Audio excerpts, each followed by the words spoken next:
about that deep. Okay. Put all of them off. These tail fins are kind of tricky because you're pointing the knife towards your hand. So, you know, be really careful there. Same with these ones. Like that. Okay. Then I do cut the throat latch, cut that. Then you're gonna remove the head. So I just did halfway through, you know, because that way you only have to turn the fish once. Okay. Now it's all done on this side. So you just flip them over once.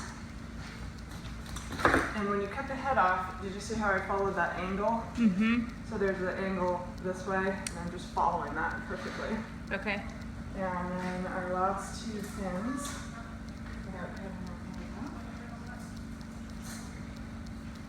See how I messed that one up? So that's no big deal.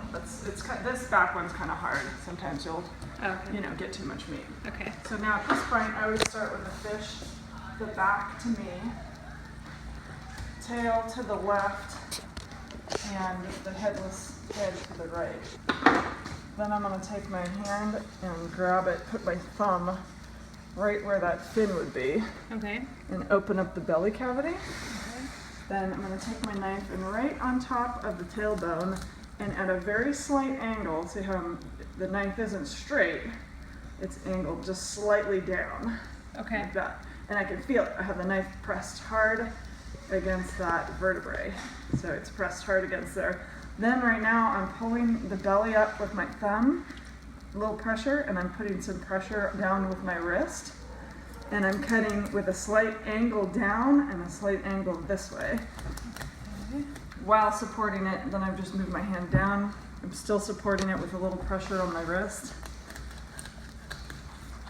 And this fish is still a little bit frozen, that's why I'm struggling. It's not that I'm a pussy, I swear. And then make sure your hands are out of the way. And I'm pressing down right now hard with my thumb.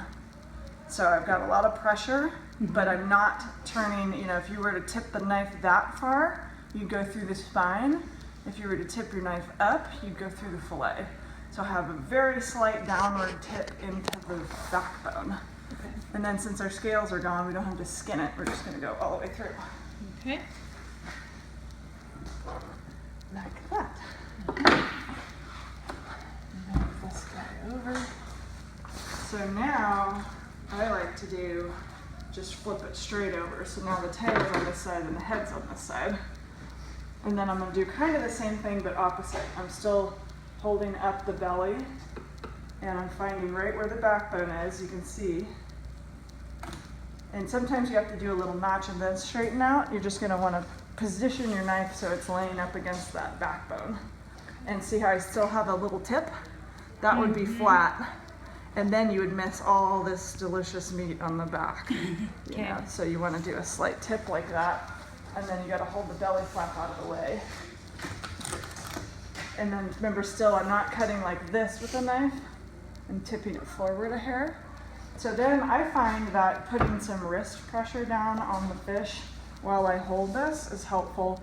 And sometimes, even though now I'm just wearing a sweatshirt, usually my slickers, I'll put my hip right against there. Okay. But I don't think I'm just gonna do it with my arm now. This one is still a little frozen, so it's trickier. It should just slide right through, but it's kind of frozen. And you just tip, you know, swoop up. Okay. Like that. Now, the trimming.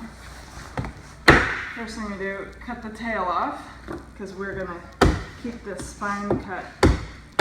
So I don't go all the way through, I just kind of bang it so you can fold it into thirds. Unless it's a big fish, then you'll fold it into, you'll do 2 separate packages. Okay. So put that in our bag. So now I do a cut where I cut the collars and the bellies out all at once. Just because it's quick, you know. Okay. And then I cut them directly in half.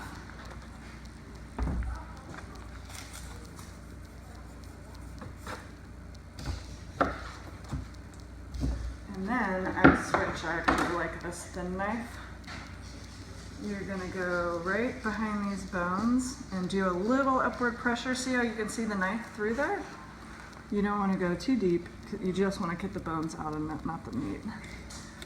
So you'll actually be pressing the knife against your fingers. Then you'll just flip it the knife over and do the same thing. Just give it some pressure. Like that. And then see it's all wet. There's one tail to head. You can wipe the moisture off with the tip of the knife blade.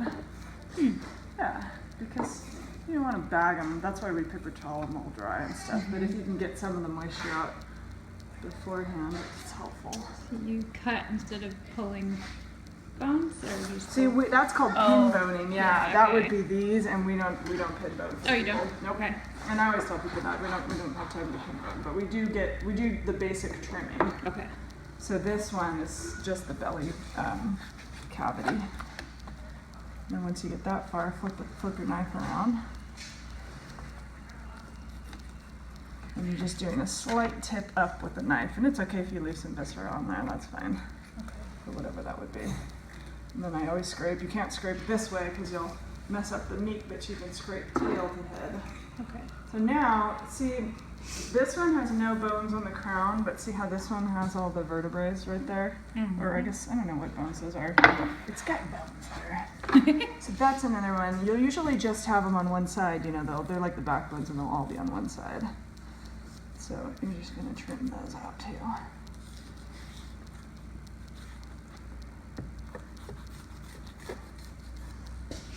Like that. Usually there isn't any blood because we're pressure blading, but this one's got.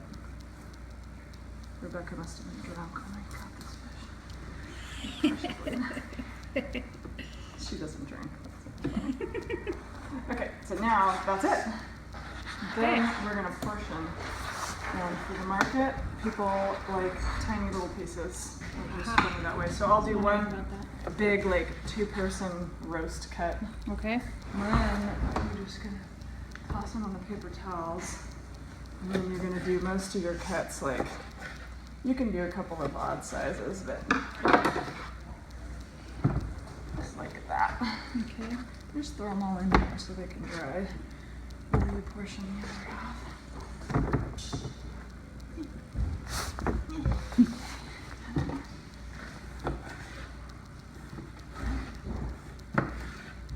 Small ones. So like I just do like a random mix with mostly pieces for our little old babies. Okay, cool. Cool, that's it. So it doesn't have to be specific sizes. No. That's